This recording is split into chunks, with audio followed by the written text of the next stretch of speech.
전능하사 천지를 만드신 하나님 아버지를 내가 믿사오며 그 외아들 우리 주 예수 그리스도를 믿사오니 이는 성령으로 잉태하사 동정녀 마리아에게 나시고 본디오 빌라도에게 고난을 받으사 십자가에 못 박혀 죽으시고 장사한 지 사흘 만에 죽은 자 가운데서 다시 살아나시며 하늘에 오르사 전능하신 하나님 우편에 앉아 계시다가 저리로서 산자와 죽은 자를 심판하러 오시리라.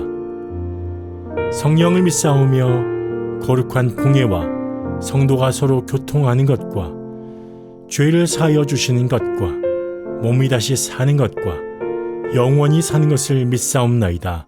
아멘.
히브리서에서 저자는 1장 1절부터 4장 13절까지 예수님과의 비교를 통해서 구원자이신 예수님의 탁월성에 대해서 계속해서 설명을 하고 있습니다. 14절에 보면 우리가 믿는 도리를 굳게 잡는다 이렇게 표현하고 있습니다. 이 원어를 직역하면 우리가 계속해서 신앙 고백을 굳게 붙들자 이런 뜻입니다. 누구를 믿는 믿음의 고백입니까? 누구를 향한 신앙의 고백입니까? 바로 예수 그리스도를 향한 믿음의 고백, 신앙의 고백입니다. 이 고백을 굳게 붙들자고 권유하고 있습니다. 즉 예수님을 붙든다는 의미입니다. 여러분들은 예수님을 붙들고 계십니까? 왜 예수님을 붙들고 계십니까? 무엇을 위해서 예수님을 붙들고 계십니까? 예수님을 붙든다는 것은 어떤 의미일까요? 첫 번째로 예수님을 붙든다는 것은 하나님께 나아가는 것을 의미합니다. 14절에 그러므로 우리에게 큰 대제사장이 계시니라고 말하고 있습니다. 여기서 중요한 것은 큰 대제사장이신데 이 예수님의 대제사장직이 주는 의미는 이 하나님과 우리와의 관계를 연결해주는 그런 설정해주는 중요한 위치이기 때문입니다. 대제사장은 하나님과 인간 사이에서 인간의 죄를 속죄하는 제사를 드림으로 하나님과 인간의 관계를 연결하는 중재자 역할을 하게 됩니다. 라틴어에서 보면 이 제사장을 이렇게 표현합니다. 폰티피켐이란 말로 번역하는데 이 폰티피켐의 기본형인 폰티펙스의 뜻이 뭐냐면 교량을 세우는 자, 즉 다리를 만드는 사람을 의미합니다. 이 제사장의 역할이란 이렇게 하나님과 우리 사이에 다리를 놓는 역할, 그것을 감당하는 사람. 그래서 하나님의 말씀을 인간에게 전달할 뿐만 아니라 인간의 기도와 또 고백을 하나님께 드리는 이 역할을 하는 것, 중재의 역할, 교량의 역할을 하는 것이 바로 제사장의 역할이고 예수님은 이 완전한 대제사장으로서의 역할을 우리에게 감당해 주신다는 것입니다. 특별히 저자는 본문에서 예수님을 큰 대제사장으로 표현하는데 여기서 크다는 말은 헬라어 원어를 보면 이 인격적인 존재를 높일 때 사용되는 것이 이 크다는 말입니다. 위대한이란 뜻이 그 안에 담겨 있습니다. 즉 예수님은 위대한 대제사장이시다 이렇게 말하고 있습니다. 왜냐하면 예수님이 우리의 완전한 큰 대제사장이 되어주심으로 우리가 하나님께 나아갈 길을 얻었기 때문입니다. 구약시대의 대제사장은 매 해마다 하나님 앞에 속죄의 제사를 드려야 했지만 예수님은 단번에 모든 제사를 이 모든 필요들을 완성하셨습니다.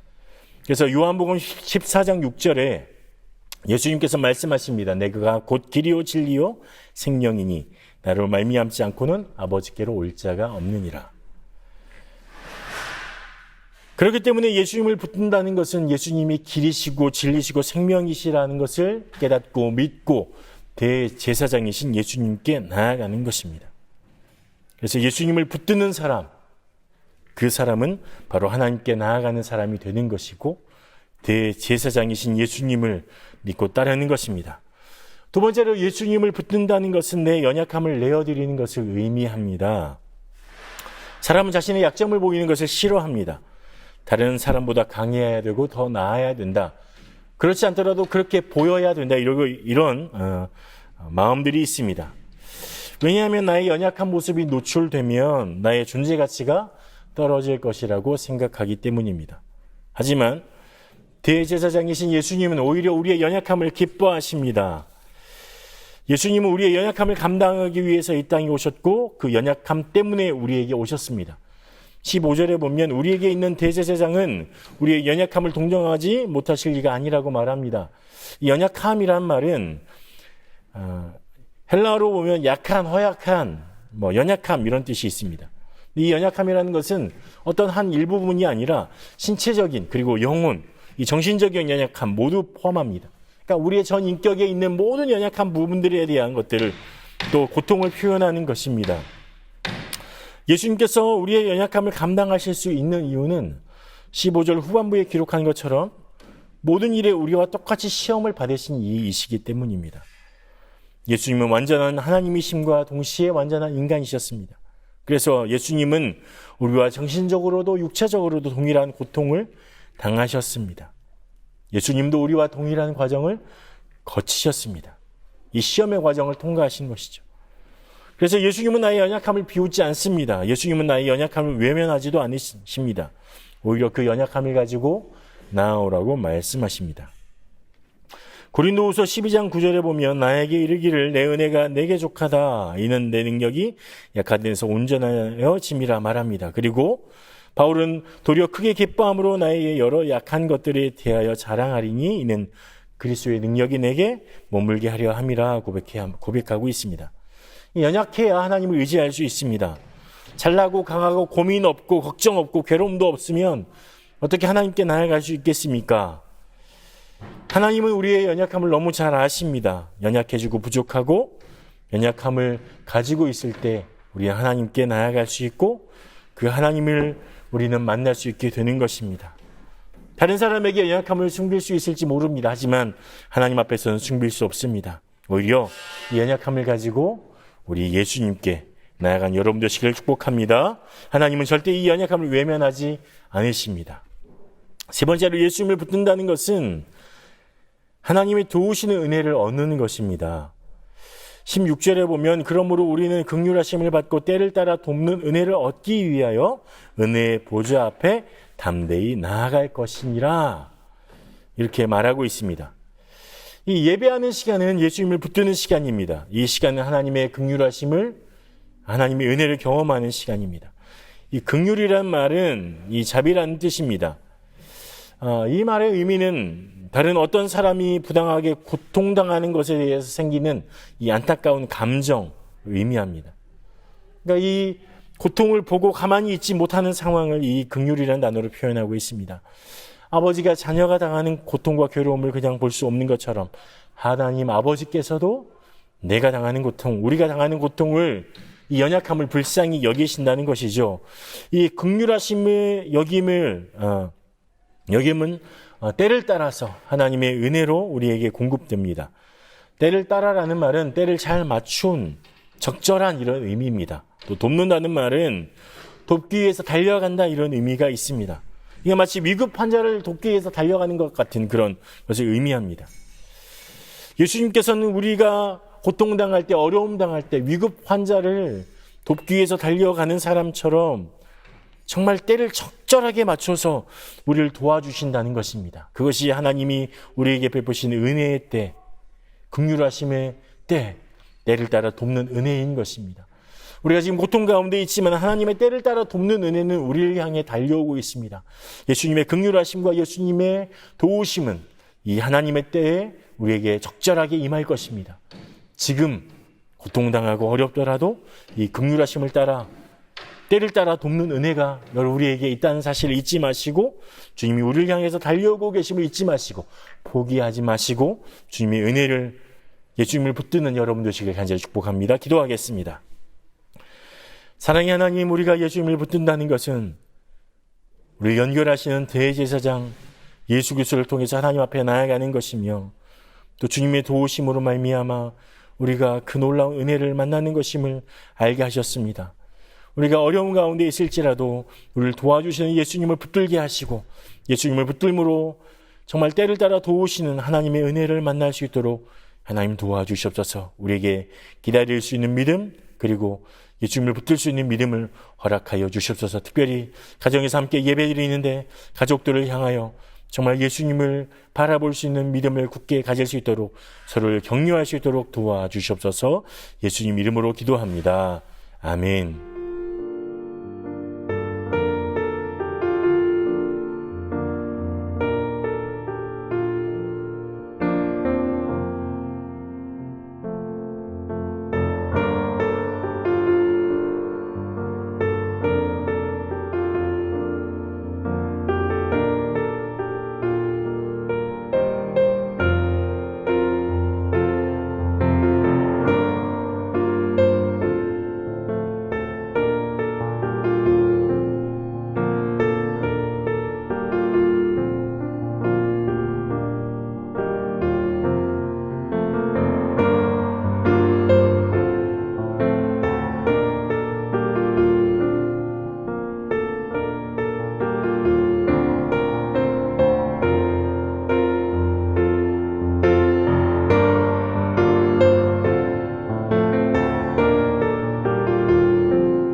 하늘에 계신 우리 아버지여, 이름이 거룩히 여김을 받으시오며 나라가 임하옵시며 뜻이 하늘에서 이룬 것 같이 땅에서도 이루어지이다.